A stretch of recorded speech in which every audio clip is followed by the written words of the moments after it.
Ce n'est pas le nombre des années qu'un pasteur a pu exercer le ministère qui fait qu'il a plus d'assurance. L'assurance vient du Seigneur. Mais je peux vous dire une chose, c'est que la fin d'une chose vaut mieux que son commencement. Quand on a terminé la réunion, c'est bien.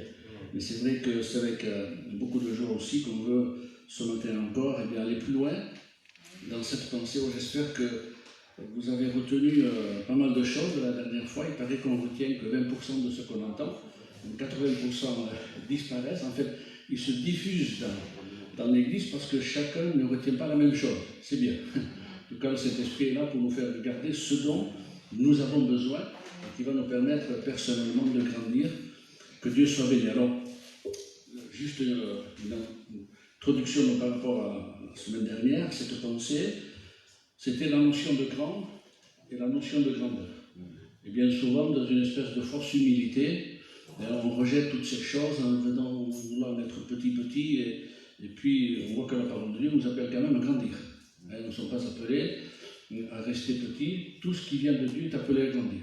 La foi, c'est la plus petite des semences, et pourtant elle va être capable d'accomplir de grandes choses et elle doit dépasser tous les hommes. Donc, tout ce qui vient de Dieu dans notre cœur doit grandir et nous devons ne pas avoir peur de cette notion de grandeur, mais ramener tout simplement ces choses dans le cadre spirituel dans lequel Dieu les a placées et on compte sur le Saint-Esprit qui est là pour justement mettre en place. C'est le meilleur des pédagogues.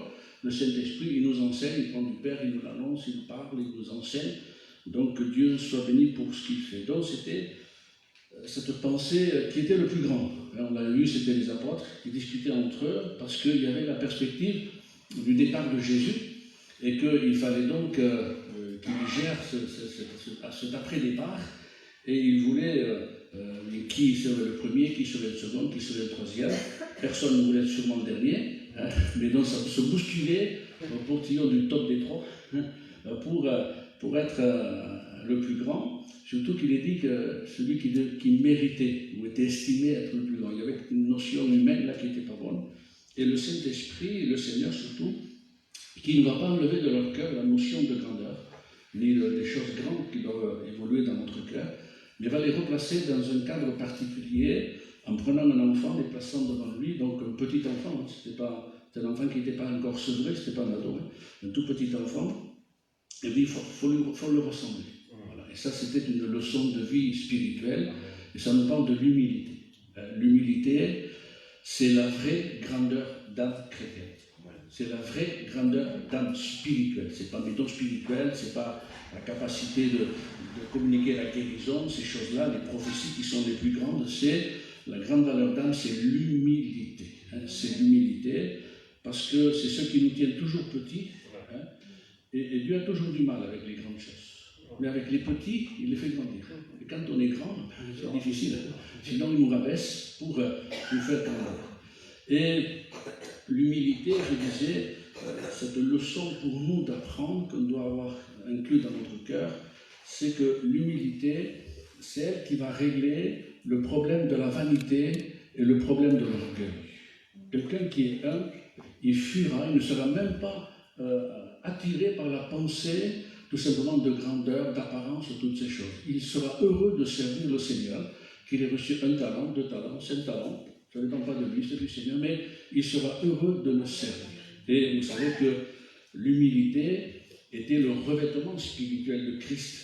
Philippiens 2, ce texte de chapitre 2, verset 4, vous dira, il s'est humilié lui-même, c'est quelque chose d'extraordinaire. On est dans un summum de ce que Paul va exprimer, va écrire quant à la divinité de Christ qui revêt cette humanité et qui retrouve alors après cette divinité, quelque chose d'extraordinaire. Parce que Christ est ramené au rang des plus petits des hommes sur la terre, au rang de brigands, de maudits, de rejetés. Et pourtant, à ce moment-là, sur la croix, personne n'est plus grand que Christ. Toutes les dominations de la terre fléchissent le genou devant lui, invisible aux yeux, mais c'est la vie. Alléluia, gloire à Dieu. Donc, c'est cette humilité. Vous savez que le vêtement de Christ, donc, c'est celui-là qu'il a revêtu. Un serviteur peut servir. Un roi est servi. Quelqu'un de grand aimera être servi.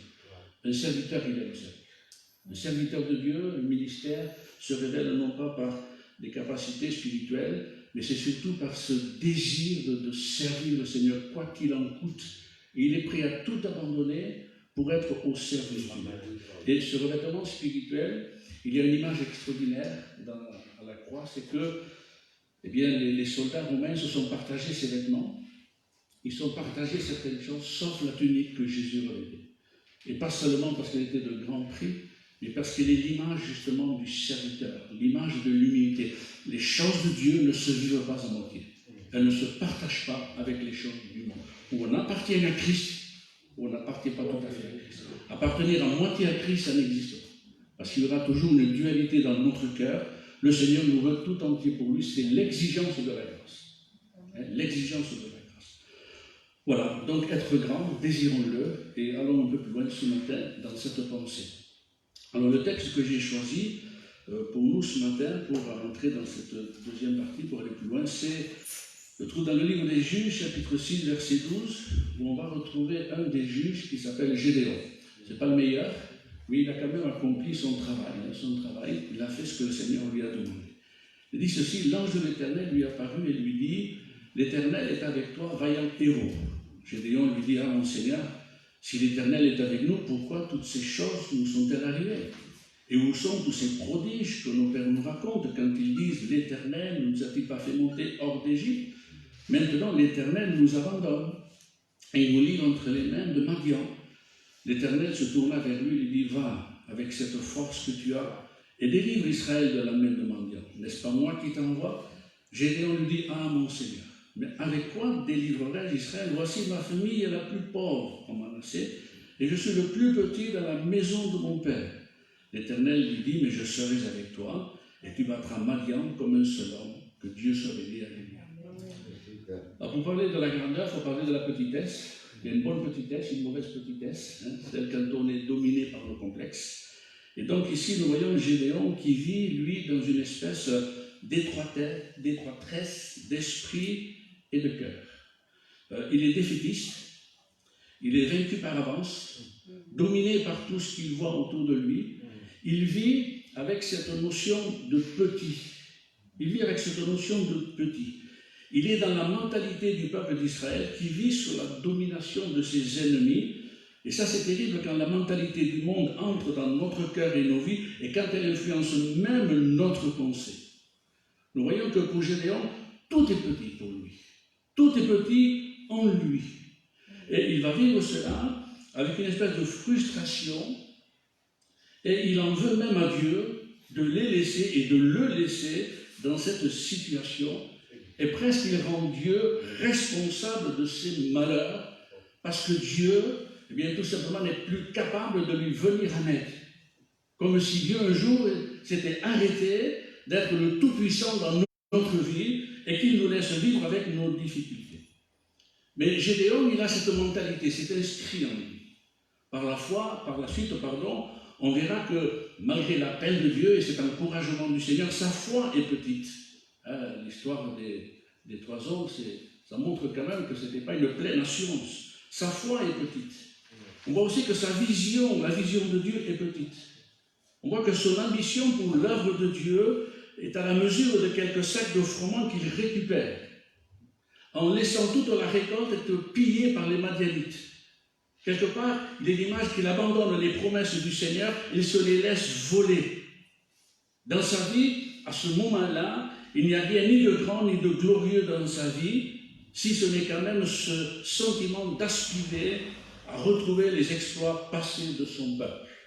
Il n'a quand même pas oublié que son Dieu est grand et que son Dieu a été tout-puissant. Voilà donc quelqu'un qui n'est plus dans cette notion d'un Dieu grand et qui est capable de témoigner de sa grandeur. Quand on parle de grandes choses, on pense de suite à exploit. Mais il y a d'autres choses qui doivent être grandes dans notre cœur et que nous devons désirer être grandes. À l'opposé, eh bien, les évangiles nous présentent un jour un centenier romain dont le serviteur était malade. Et il va dire des paroles extraordinaires. Je ne sais pas dire que tu entres sous mon toit, mais il dit un mot, c'était un soldat, il parle comme un soldat. Et il dit des grandes choses, et au point même que Jésus dira, je n'ai pas trouvé, même en Israël, une si grande foi. voyez, la grande foi, il y a une notion de grandeur. Il y a une notion de chose grande. Oh, moi, il suffit que j'ai une petite foi. Ouais, mais peut-être que tu ne déplaceras pas une montagne, tu vas déplacer un caillou. Mais nous sommes appelés à déplacer des montagnes. La foi que Dieu veut me donner, elle doit être dans sa plénitude en moi. Et comme les apôtres, nous n'avons pas honte de dire, Seigneur, augmente ma foi, littéralement en grec, c'est ajoute-moi de ta foi, de la tienne. Vous voyez cette notion de grandeur. Mais cette notion de grandeur a disparu dans le cœur de Gédéon. Mais partant de Gédéon, n'est-ce pas parfois l'attitude de certains chrétiens qui ont oublié ces choses? Combien notre évangile est grand, fort et puissant. Combien notre salut est si grand qu'on ne doit pas le négliger. Parfois, n'est-ce pas l'attitude de certains chrétiens? Et en les voyant vivre, en les voyant agir, en les voyant parler, en les voyant réagir, on peut se poser cette question au fond de notre cœur, mais où est leur Dieu grand? Où est leur Seigneur fort? Où est le Sauveur tout-puissant? Où est l'Éternel qui, dans sa grâce, est tout suffisant dans ma vie? Et où je n'ai pas besoin de courir à droite et à gauche, mais il est la source de toute solution et de tout bonheur et de toute réussite dans ma vie. Quelqu'un, à l'image de Gédéon, où les Madianites sont venus lui ravir ces choses, parfois en voyant des chrétiens, on voit que quelqu'un est venu leur ravir leur foi, ravir leur zèle, leur vision, leur ambition, leur joie et leur paix. Ils n'ont plus rien, si ce n'est que quelques petits sacs de froment de ces choses. Pour être enfermés dans un espace spirituel si réduit, se contentant même de quelques miettes qui tombent de la table, alors que leur place, notre place, est à la table du roi, remplie de mets succulents et gras. On n'a pas peur de faire de régime. Là, on ne fait pas de régime à la table du Seigneur. Amen. Ces choses-là ne nous font pas grossir, elles nous font grandir. Quelque part, quand on est dans cette situation-là, c'est le diable qui lui a ravi notre espérance, pour nous laisser vivre que le jour d'aujourd'hui, l'instant vécu. Vous savez, il y a des choses extraordinaires dans lesquelles nous devons revenir, dans cette grandeur magnifique de Dieu, et laisser nos âmes s'émerveiller. Quelqu'un a dit que quand on ne s'émerveille plus des choses de Dieu, on cesse d'adorer. Quand on a cessé d'adorer dans notre vie, quand notre adoration n'est plus là, c'est parce qu'à un moment donné, notre âme n'est plus émerveillée et étonnée par la grandeur de notre Dieu. Être émerveillé par ces choses. Dans certains textes, et là c'est dans l'Ancien Testament, Jéthro, le beau-père de Moïse, à la vue du peuple des Hébreux, qui avait retrouvé leur liberté, va reconnaître la grandeur de Yahvé. Et dans Exode 18, 10, il est dit, Jéthro dit, béni soit l'Éternel, qui nous a délivrés, qui vous a délivré de la main des Égyptiens et de la main des Pharaons, qui a délivré le peuple de la main des Égyptiens. Je reconnais maintenant que l'Éternel est plus grand que tous les dieux, car la méchanceté des Égyptiens est retombée sur eux. Voilà une âme qui adore. Quand on s'émerveille de la grandeur, de la majesté, de la puissance du Seigneur, sa mort et sa résurrection, rien n'est plus glorieux que cela. Rien n'est plus glorieux que d'aimer Jésus en retour de son amour. Rien n'est plus extraordinaire de pouvoir connaître Christ parce qu'il nous a aussi connus à nous. Amen. De pouvoir le connaître parce qu'il est venu nous connaître. Vous savez que les dieux de l'Égypte étaient la terreur des pays du monde connus de cette époque. Pharaon était lui-même considéré comme un homme-dieu au pouvoir terrible. Et dans chacune des 10 plaies, vous connaissez les 10 plaies d'Égypte. En fait, chacune des 10 plaies était en fait un dieu de la mythologie égyptienne qui était terrassé par Dieu.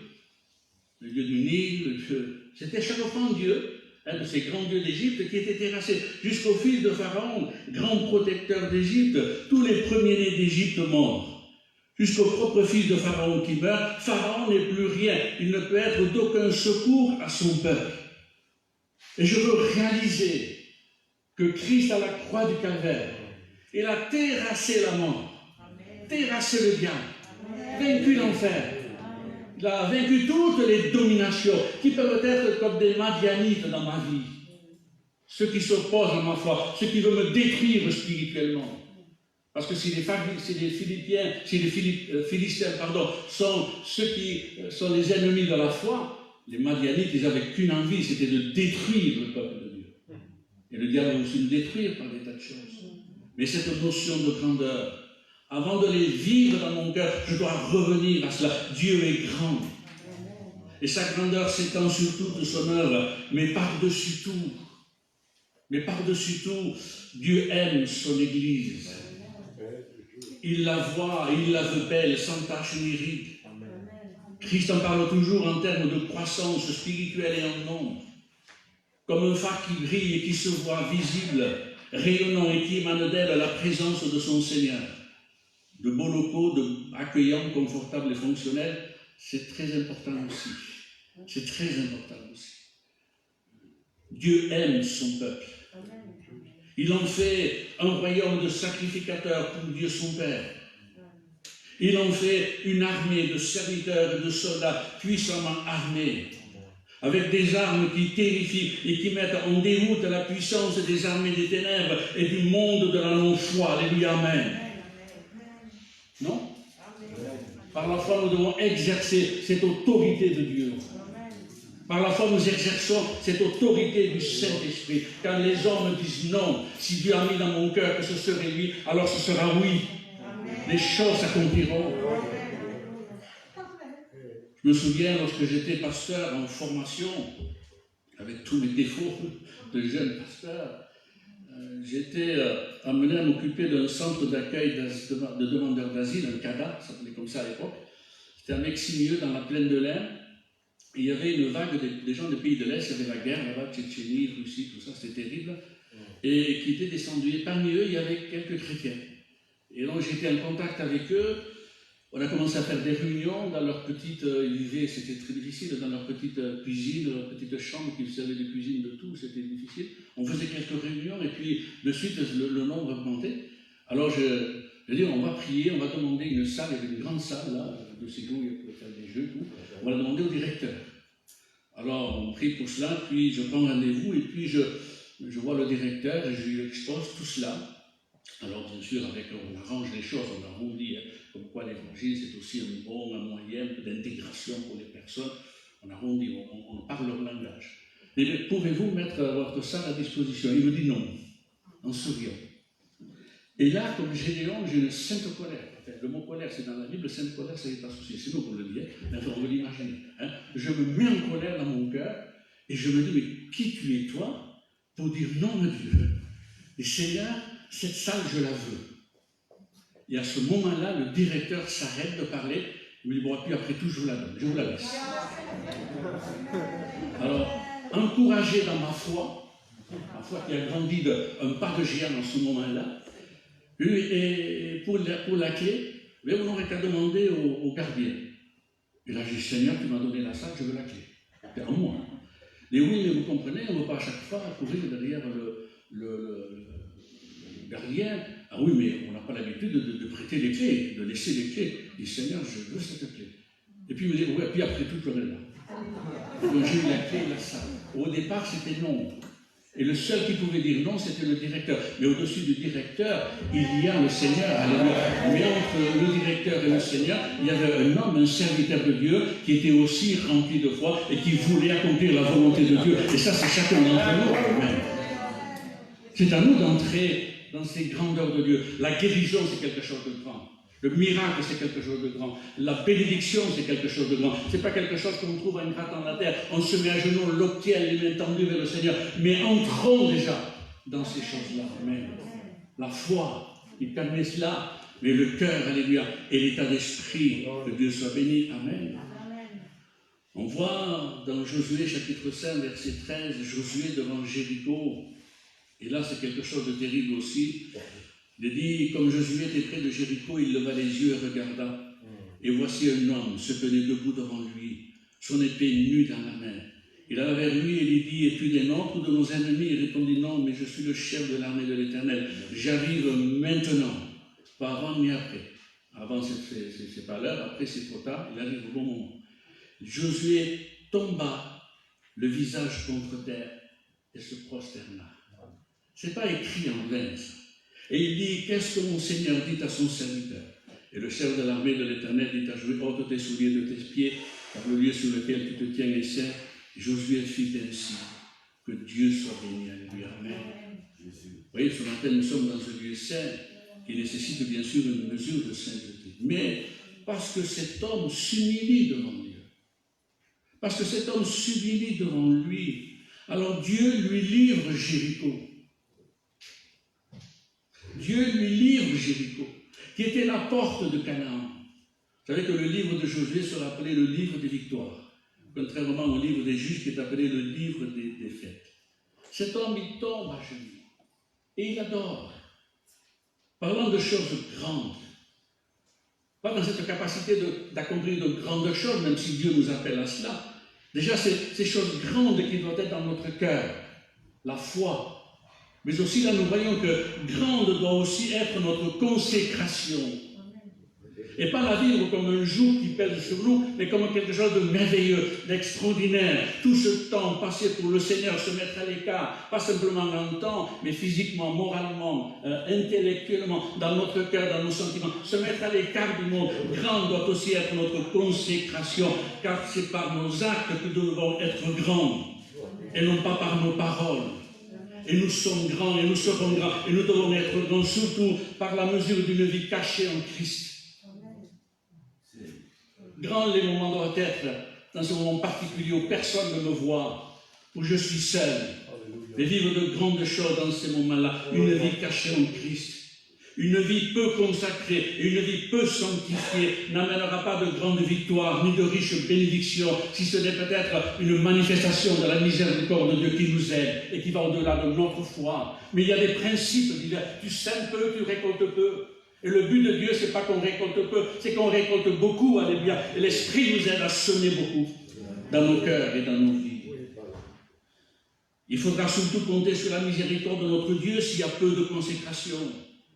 Parce que la miséricorde ne nécessite pas forcément beaucoup de foi, mais la foi amène de grandes récompenses. Parce que les principes qui honorent Dieu, alors l'homme et la femme de foi seront honorés par Dieu. Il y a une récompense à la foi et à la consécration qui nous encourage à lui faire confiance, même quand tout semble perdu et sans espoir. Dans le livre de Jacques, il est dit ceci: ainsi s'accomplit ce que dit l'Écriture. Abraham crut à Dieu, et cela fut imputé à justice, et là la grande récompense. Il fut appelé ami de Dieu. Et nous voyons que dans cette notion d'ami, Dieu n'a rien caché à Abraham de ses plans, de ses projets. Il l'implique dans son œuvre, il le rend participant. Abraham sera l'homme qui va se tenir devant Dieu et qui se fait intercesseur de son prochain. S'il y avait seulement 10 justes dans cette ville de Sodome et de Gomorrhe, il se bat pour cela. Parlant de cela, de cet ami, c'est-à-dire de cette relation avec Dieu, il ne doit pas s'arrêter simplement que d'homme à Dieu, de serviteur à maître. Il dit dans Jean chapitre 3, 29, c'est Jean-Baptiste. Il n'y a pas plus grand que lui dans cette affaire du temps de la loi en Israël. Le dernier des prophètes, c'est le plus grand. Il dira, celui à qui appartient l'épouse, c'est l'époux, mais l'ami de l'époux, qui se tient là et qui l'entend, éprouve une grande joie. Quelle est la mesure de votre joie aujourd'hui, ce matin? Est-ce qu'elle est grande, votre joie? Ou est-ce qu'elle est petite? Ou est-ce qu'il faut vraiment l'arroser? Ou est-ce qu'elle est comme cette bouteille qui demande d'être encore à moitié remplie pour être totalement remplie? Voyez-vous, c'est cela. Une grande joie à cause de la voix de l'époux. Est-ce aussi cette joie qui est la mienne est parfaite? Là, il ne parle pas de la joie d'ascension ou des autres. Il parle de la sienne, des choses personnelles qu'on vit. Une grande joie. Vous savez que Jésus nous appelle amis. Luc 12, 4, il dit, je vous le dis à vous qui êtes mes amis. Jean 15, 14, vous êtes mes amis si vous faites ce que je vous commande. Non pas amis dans une relation d'amitié, de copinage, mais l'ami dont nous parle la parole de Dieu, qui est comme pour nous plus qu'un frère. L'ami qui est plus qu'un frère. C'est-à-dire, véritablement, je peux ouvrir mon cœur. Il connaît tout de moi. Il peut vraiment vivre avec lui et je peux vivre avec lui une vraie sincère et d'amour. C'est cela dont Jésus parle. Dans une relation intime, profonde et personnelle, dans toute la simplicité de cette relation avec Christ, où je peux m'approcher de lui sans aucune exigence de mérite à fournir. D'ailleurs, la grâce ne se mérite pas, mais elle se reçoit comme un don gratuit de Dieu, comme un cadeau non justifié, et c'est ce qui en fait sa valeur. Amen. Ainsi donc, vivre dans cette relation-là va m'amener justement à voir se développer en moi ces grandes choses et à les aspirer. J'avais terminé par cette pensée dimanche dernier, c'est ambitionnons donc de grandes choses. N'ayons pas cette vue étriquée, mais une vue élargie des choses de Dieu. Poussons-la plus loin que l'Église. Poussons-la à la dimension du royaume. Le royaume est plus grand que l'Église. L'Église est dans le royaume. Je peux avoir la vision que de ma vie personnelle, que de ma famille, que de mon église locale. Mais il y a le royaume, c'est extraordinaire, alléluia. Ce que Dieu fait dans le monde entier. Il n'y a pas que nous, gloire à Dieu. Il y en a d'autres. Et le travail qui est accompli est extraordinaire. Deutéronome, cette parole, il est dit 28-13, l'Éternel fera de toi la tête et non la queue. Il parle au peuple et à chacun. Tu seras toujours en haut. Et tu ne seras jamais en bas, c'est-à-dire en bas, complètement défait, abandonné, lorsque tu obéiras au commandement de l'Éternel, ton Dieu. On peut connaître des temps difficiles en étant chrétien. On peut connaître des moments où on se dit, mais je suis seul, je suis abandonné, c'est fini. Je parlais dimanche dernier, lorsque je me suis fait opérer à Marseille. Avant d'entrer en salle d'opération, je dis à ma femme, tiens, lis un texte. Et j'ai eu une référence, sans trop me rappeler ce que c'était ce texte. Et je donne la référence à ma femme. Et quand je l'entends le lire, je dis au Seigneur, qu'est-ce que je lui ai fait lire? J'aurais dû le lire tout seul. Ça parlait de solitude, d'être seul. C'est Job qui parlait. Je suis seul dans cette solitude. C'est ma fille, quand elle est rentrée, c'est qu'elle avait ressenti que j'étais seul. Seul parce que malgré ma famille, mais c'est moi qui étais là. C'est moi qui avais la souffrance, la douleur, toutes ces choses, la peur, la crainte qui voulait m'assaillir. Pourtant, j'avais une parole de Dieu. Mais c'est ça, on peut être au plus bas, mais l'espérance ne nous quitte jamais. Et nous savons que Dieu est là, que Christ est notre Dieu. Il nous parle et on n'entend pas. Il nous répond et on ne comprend pas. Il agit et on ne le voit pas. C'est simplement de nous, mais voilà, centrer dans ces choses. Notre vie avec Dieu est aussi intense et doit être aussi forte que le courant du torrent qui sort du sanctuaire et qui emporte Ézéchiel dans sa vision. Ce n'était pas un petit fileteau d'un tout petit ruisseau. Pierre, il marche sur les eaux d'une mer agitée. Il ne marche pas sur les eaux d'une mare au canard ou d'une mare aux grenouilles. Ce n'était pas quelque chose que humainement on peut faire, c'était du surnaturel. Le surnaturel ne quitte jamais nos cœurs. On ne le recherche pas, mais on le vit, alléluia, à cause de la présence du Seigneur. Jésus dira ceci dans Jean 7, celui qui croit en moi, des fleuves d'eau vive couleront de son sein, comme dit l'Écriture, quelque chose de fort, quelque chose de puissant, quelque chose de grand. Émotionnellement, sentimentalement, tout ça bien sûr replacé dans un cadre spirituel.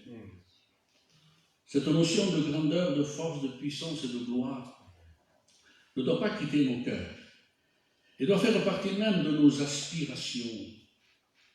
Nous voulons pour Christ ce qui ne lui appartient pas encore, ce qui ne nous appartient pas encore. Comme Caleb, qui malgré son âge avancé, qui faisait de lui un vieil homme, voulait encore les montagnes qu'il avait reçues en promesse de Josué, de Moïse. Il n'avait pas baissé les bras. Il revendique des choses extraordinaires. Il y a cette aspiration dans mon cœur de vouloir être un canal de sa bénédiction pour ma vie, pour ma famille. Il y a un prix à payer, c'est sûr. Un canal de bénédiction pour l'Église. C'est plus simple que de la critiquer, que de l'enrichir avec les bonnes choses de ma vie. Dans le domaine, par exemple, des dons spirituels, dans le domaine des talents, aspirons au meilleur. Et pas seulement pour les autres, mais aussi pour soi-même, afin que l'Église soit riche de tous les dons de son esprit. Car de riche qu'elle sera, alors elle pourra s'en appauvrir pour en enrichir beaucoup. D'ailleurs, Paul le dira, 1 Corinthiens 12, 31, aspirez aux dons les plus simples. Non, c'est pas ça. Aspirez aux dons les meilleurs. Et les fruits qui sont toujours en haut de l'arbre, hein, il faut toujours une échelle. On ne comprend pas pourquoi ils sont plus bas. Sauf que ceux qui sont là, ils sont toujours mangés avant. Hein. Donc les meilleurs sont en haut encore. Hein, dans les meilleurs. Il dira, et je vais vous montrer encore une voie par excellence, encore plus grand, encore plus haut, qui sera l'amour.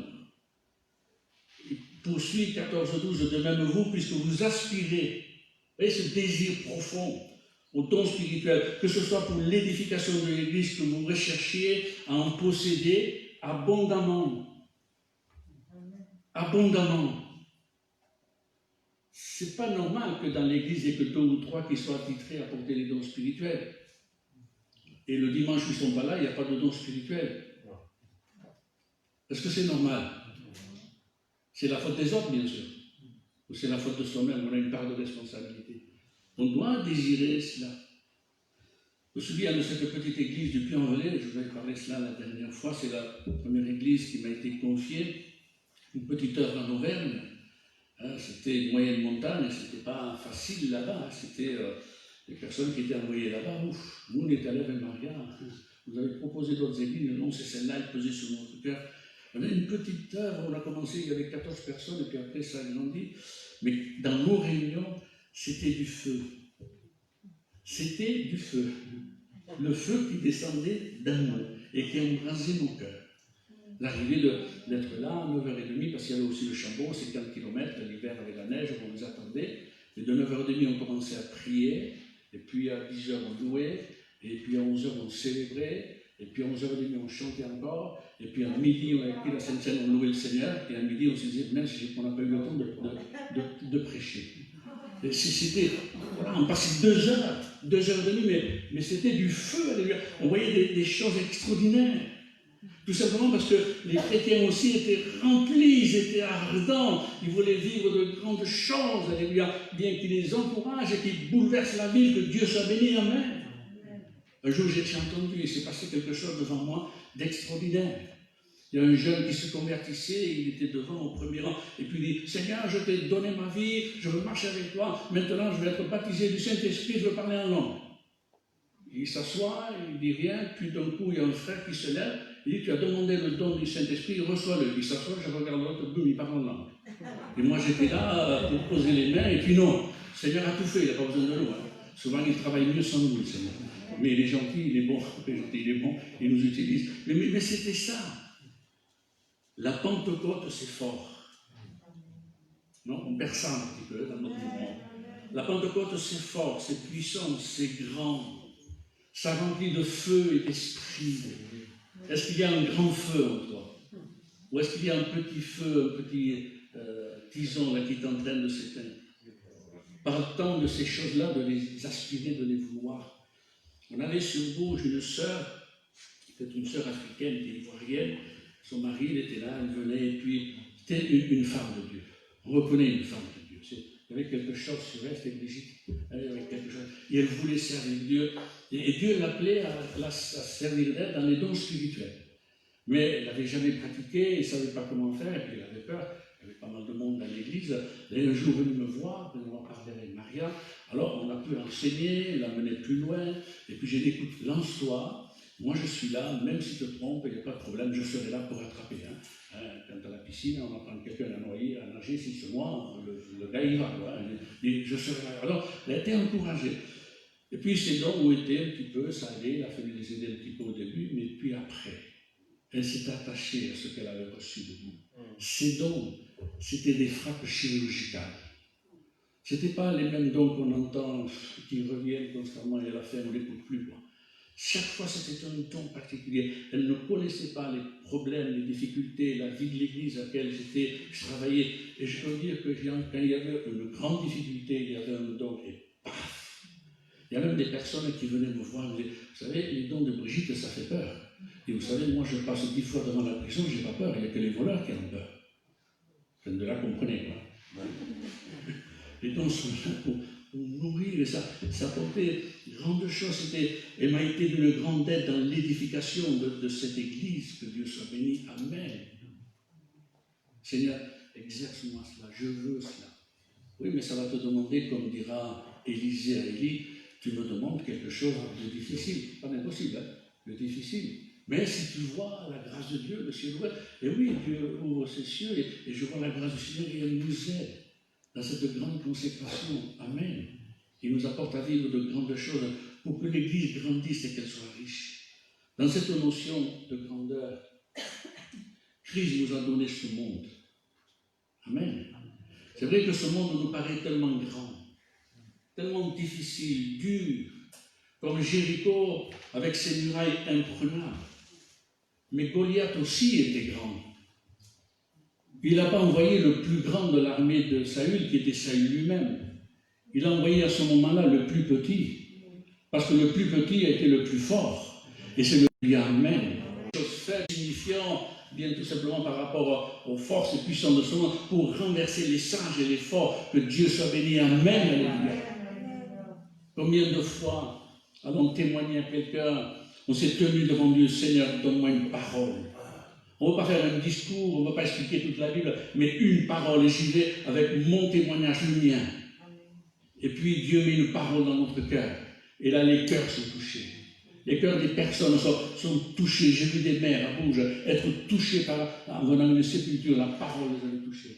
Un jour, j'ai fait le mariage, il y avait le conseiller général qui était là. Le frère qui se mariait, c'était son chauffeur. Et le gars, à la fin, il dit, mais on n'a jamais entendu des choses comme ça. Il y avait un jour la maman d'une chrétienne, et la maman d'une sœur aussi, donc les deux étaient chrétiennes, qui est décédée, la maman. Et puis la fille elle avait une grande place au tribunal à Bourges là-bas, et puis ce jour-là est venu le juge, le procureur, les avocats, tout cela. Et moi je ne savais pas, et on a prêché librement, toujours en tremblant. Et le lendemain, ce procureur, et ce n'était pas quelqu'un de petit en français, c'était quelqu'un qu'ils avaient mis là-bas parce qu'il avait bougé un peu trop les partis politiques, et qui a dit, mais jamais j'ai entendu des choses comme ça. Ça ne vient pas de moi, c'est l'Esprit qui est en vous qui parle. Et lui, il ne veut pas dire des petites paroles, il veut dire de grandes choses, des choses belles, alléluia, qui peuvent terrasser bien le plus dur des hommes, que Dieu soit béni. Jésus dira dans Matthieu, allez par toutes les nations, faites des disciples, les baptisant au nom du Père, du Fils et du Saint-Esprit, puis il leur dit, allez par tout le monde et prêchez la bonne nouvelle à toute la création, que Dieu soit glorifié. Alléluia, Amen. Tout lieu que foulera la plante de vos pieds sera à vous. Est-ce qu'on s'approprie cela? Est-ce qu'on s'empare de ces paroles? Ou est-ce qu'on les laisse comme Gédéon jusqu'à ce que Dieu lui reprenne? La laïcité veut réduire notre territoire pour nous confiner dans nos églises. Mais la place de l'église est dehors, dans le monde. Rester confortablement assis dans nos chaises et prier pour que le chant, que le pasteur soit assez rempli pour nous remplir, c'est pas ça la vision de Dieu. C'est pas ça la vision qui est la mienne. Ta louange est importante. Ta prière est importante. Parler en langue que tu vas apporter est important. L'interprétation, la prophétie est importante. Les chants, la prédication, parce que tout est important. Alléluia, Amen. Même un accueil. Accueillir quelqu'un qui rentre pour la première fois, il vient en tremblant. Il vous entend voir, il vous entend. On est des fous pour eux. Le pasteur prêche, il ne comprend rien parce que ce n'est pas le langage de la rue, mais le fait que quelqu'un vienne à lui et lui serre la main, il l'accueille. Un cœur peut être touché. Vous laissez le témoignage d'un pasteur dans notre mouvement qui était la terreur. Son père appelait le bon arrière, sa mère le mauvais fils, ses amis n'en avaient pas. Si ce n'est des amis, on l'avait compris. Tous les policiers, alors quand il appelait par tous les noms d'oiseaux. Et alors cet homme, un jour, il était invité, il était jeune à venir dans une réunion, c'était à Nice. Et le gars, il rentre, puis il écoute, et ça parle, dans son cœur, ça le dérange, et puis il se lève, il dit, quand je sors, j'envoie un carton au pasteur. C'était son manière à lui de s'exprimer, lui, il écoute là. Et il sort pour frapper le pasteur, et le pasteur s'approche de lui, il dit, bonjour monsieur, comment allez-vous? Et là, il a été désarmé. Son cœur a été touché par une parole. C'est le Saint-Esprit qui sait les mots qu'il faut. Nous, on ne sait pas. Un petit mot qui ne veut rien dire, ça y est, c'est ça. Et cet homme, il a été désarmé, et puis il est revenu, et maintenant il est serviteur de Dieu, vous êtes à la retraite. Que Dieu soit béni. Mais voilà un mot, alléluia, hors du cadre de la prédication. Mais parce que Dieu sait faire de grandes choses, avec des petites gens, mais qui ont un grand cœur, et un grand zèle, une grande foi, qui veulent vivre de grandes choses pour que le Seigneur soit grandement et bien glorifié. Amen. Et je veux terminer, je ne vais pas être trop long. Qui est le plus grand? C'est C'était la question des apôtres, hein, qui est le plus grand parmi nous, qui devait être estimé, c'est le plus grand parmi nous. La parole de Dieu fourmille d'hommes et de femmes qui ont été grands dans leur temps. Ils sont dans la Bible, et lorsque la parole de Dieu nous en parle, on le trouve souvent dans des temps difficiles de leur vie, dans des temps de faiblesse humaine. Parfois, on croit que pour être grand, il faut être fort spirituellement quand tout va bien, je suis au top. Non, c'est dans la souffrance, dans les conflits, quand ça va mal, qu'on voit ce qu'il y a dans notre cœur. Quand tout va bien, c'est facile de parler de Jésus. C'est facile de chanter. Quand on est dans la tristesse, dans le deuil, que tout s'écroule autour de nous, quelle est la chose la plus grande et la plus belle qu'on peut témoigner à Dieu? C'est notre fidélité. Bon et fidèle serviteur. Ça va mal, les autres critiquent. Je critique pas, je marche. Je disais, je pense à ma fille, la notion de la foi, c'est pas forcément le croire. On peut croire au miracle, on peut croire à des tas de choses. La mesure de la foi, c'est notre confiance. C'est là que se mesure notre foi. On lui fait confiance. Seigneur, j'en peux plus, mais j'avance. C'est cela, c'est dans notre faiblesse humaine qu'on montre alors ce qu'il y a dans notre cœur. C'est bien de dire aux autres qu'il faut être doux, qu'il faut être humble, qu'il faut se maîtriser, de le prêcher, c'est bien, mais si en face, après, dans la rue, j'ai quelqu'un qui me fait quelque chose, et là, je déborde, ça montre qu'il n'y a que des paroles, il n'y a rien en moi. C'est ce qu'il y a en nous. On va par exemple, je vais passer rapidement, je ne vais pas être trop long, et vous laisser surtout le Saint-Esprit parler à votre cœur. Un homme, Job, il n'a plus rien. Sa femme, il a quasiment perdu. Bon, il l'a toujours, mais enfin, il n'est pas pour lui. Ses 10 enfants, il les a perdus, il n'a plus rien. Son entreprise a fait faillite. Tout le monde est parti, la maladie l'attaque, il est dehors, comme un SDF. Même les chiens, ils viennent là, l'embêter. Cet homme, il est accablé par la douleur. Et la souffrance de sa terrible épreuve. Pas on a souffert plus que lui ou comme lui. C'est l'homme qui voit le déchaînement du diable vouloir le terrasser. Et pourtant, il saura dire, mais je sais que mon Rédempteur est vivant.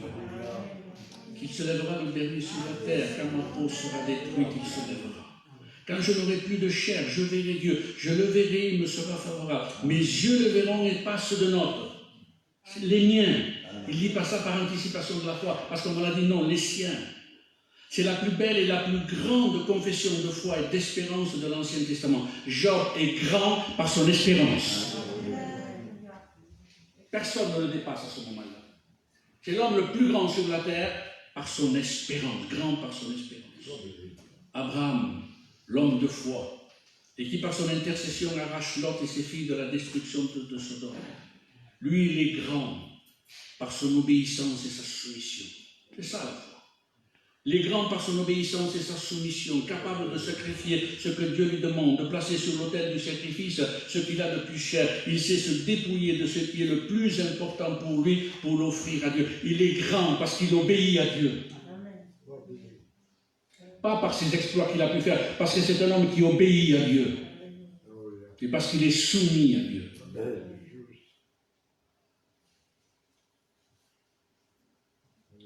Lorsque j'étais à Marseille, ça m'a marqué ça. J'ai passé 5 jours en réanimation, on a le temps de parler, vous savez, de réfléchir. À un moment donné, j'étais en communion avec Dieu, et c'est comme si Dieu me disait à un moment donné, Ascension, s'il fallait, tu as 20 ans de nouveau, tu repars avec moi, qu'est-ce que tu voudrais de plus? Qu'est-ce que tu voudrais? Quelque chose de plus, ou plus grand. Je réfléchis, plus d'amour, pas forcément.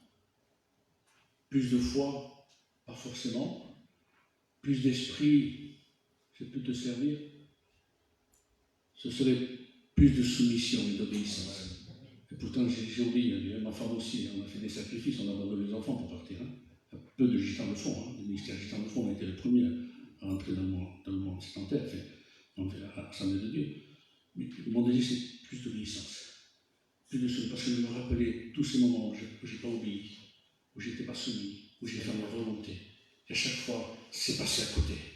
J'ai fait passer ma vie à côté de la bénédiction de Dieu. Ma femme, j'ai fait passer à côté de Dieu. Mes enfants, l'Église, chaque fois qu'on n'est pas soumis. Abraham est grand par son obéissance et sa soumission. Joseph, jeté injustement en prison pour avoir résisté à la tentation de la femme de Potiphar. Dans sa prison, il est grand car il sert encore Dieu. Dieu le relèvera et deviendra le conseiller de Pharaon et la clé que Dieu va utiliser pour susciter un peuple qui n'existait pas encore. Joseph, il est grand par la pureté de son cœur. Parce qu'il y a le péché qui est là. Il vit dans un pays de péché où le péché c'est la norme. Mais il est grand. Pas parce qu'il a ses visions, mais il est grand par la pureté de son cœur. Il s'est attaché à la pureté de Dieu. Il ne veut pas se souiller avec le mal, le péché. Il se veut pur pour le Seigneur. Il est grand par sa pureté.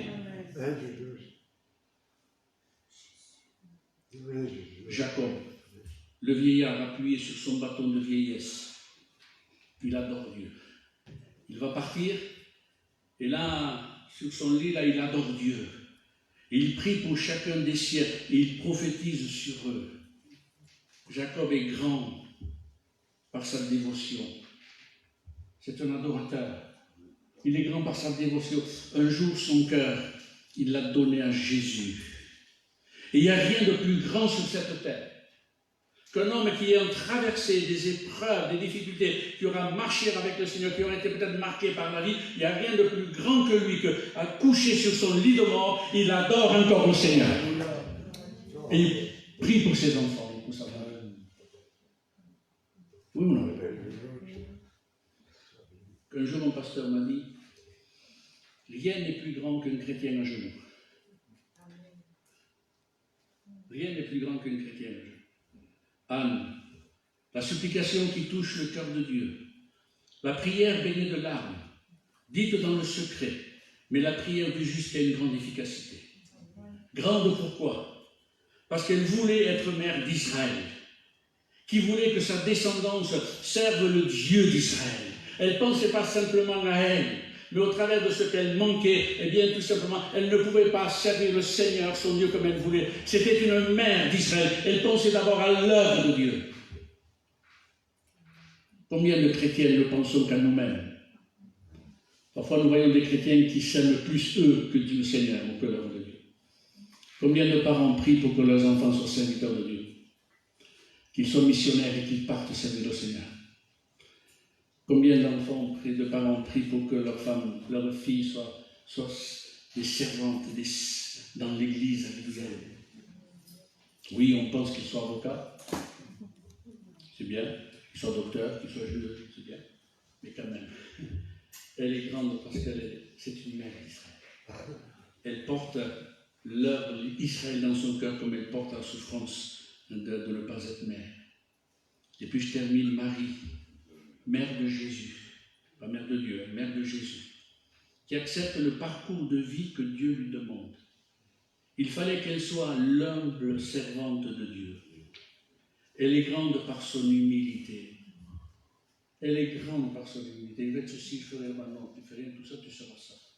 Ah oui, mais moi ça ne me plaît pas ça. Non, mais tu seras ça.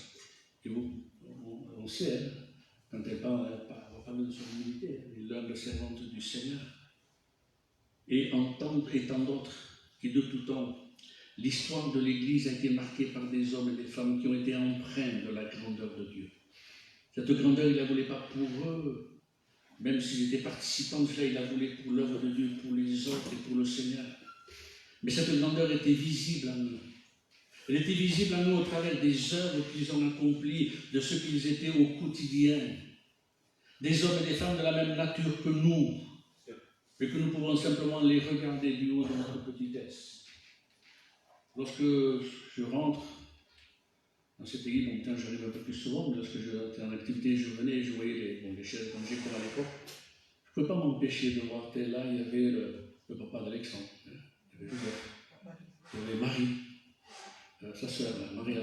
Il y avait d'autres, il y avait Castres avec sa bouteille, qui venait parce qu'il ne pouvait pas respirer. Maria se souvient, et moi je les vois là. Et je les considère encore aujourd'hui comme c'était des hommes et des femmes de Dieu. Ils nous ont marqués, ils ont laissé un témoignage dans nos cœurs. Moi, c'est le grand-père de Moïse. Je n'ai jamais entendu se plaindre. Jamais. Il venait heureux de servir, il était là, il ne peut pas parler. Et puis tant d'autres. Je me souviens, le papa d'Alexandre et la Maria, nous on était jeunes, quand la réunion de prière commençait, de suite on priait, comme ça on était tranquille. Parce que si eux priaient, c'était fini, la réunion c'était eux. Tu te souviens? On priait pendant 1 heure. Nous, alors on avait compris le coup, de suite on priait, comme ça on était tranquille. Mais quand on les revoit, ils sont au ciel, que des hommes, quel témoignage grand ils ont laissé là. Ce n'étaient pas des parfaits, je dis, on n'était pas parfaits. Leur témoignage était grand. Alors, frères et sœurs, je termine, soyez grands, mais dans la grandeur de Dieu. Tout en étant dans cette humilité spirituelle. N'essayez pas de baigner dans une espèce de médiocrité spirituelle, mais approuvons-nous aux sources supérieures, celles qui coulent d'amour, pour que tout notre être entier soit rempli de cette eau puissante et vivante. Amen. Ce serait terrible que, au jour où Christ nous enlèvera, de déposer à ses pieds une vie minable, une vie médiocre, une vie à aucun fruit, si peu. Et les peu que nous apportons, ils sont si mauvais, ils ont le goût de nos critiques, de nos murmures, de notre paresse, de nos manquements. Personne n'est grand aux yeux du Seigneur. Mais Seigneur, je veux avoir la joie de m'entendre dire par toi.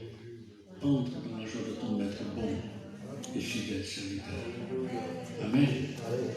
Dieu vous donnera de grandir, pas plus que la mesure qui vous a prédestiné, ou qui vous destine. Parce que Dieu nous a donné à chacun une mesure de foi, une mesure d'esprit. Ce n'est pas nous qui décidons, mais arriver à être déjà ce que Dieu attend que nous soyons. Vaillant héros. Dieu avait prévu de faire de lui un vaillant héros, littéralement guerrier belliqueux. Il voulait se battre. Là, il va te donner la possibilité. Vous voyez, c'était ça. Que Dieu soit béni. Amen. Te bénissons, Seigneur, et nous te rendons grâce pour ta bonté, pour ta fidélité, pour ton amour, Seigneur. Dieu, tu es grand. Rien n'est plus grand que toi. Alléluia. Nous le chantons, nous le prononçons, Seigneur. Mais Seigneur Jésus, notre âme, Seigneur, est émerveillée. Parce que, Seigneur, ton esprit nous révèle ta grandeur. Tu es grand, Gethsemane, parce que tu terrasses l'ennemi de nos âmes. Tu es grand, Golgotha, par ta mort. Mais tu es grand par ta résurrection et par les choses que tu accomplis chaque jour. Tu es grand parce que tu es Dieu, parce que tu es sauveur.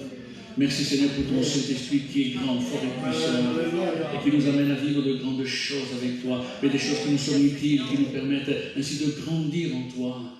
Nous voulons Seigneur avoir cette vision renouvelée par toi, par ton Esprit. Seigneur, ainsi être animé de toi. Te prions pour cette Église et pour chacun des membres. Nous te prions pour cette Église en France et dans le monde, qu'elle grandisse entre tes mains, qu'elle prospère, alléluia. Que des hommes et des femmes de Dieu se lèvent en masse pour te servir.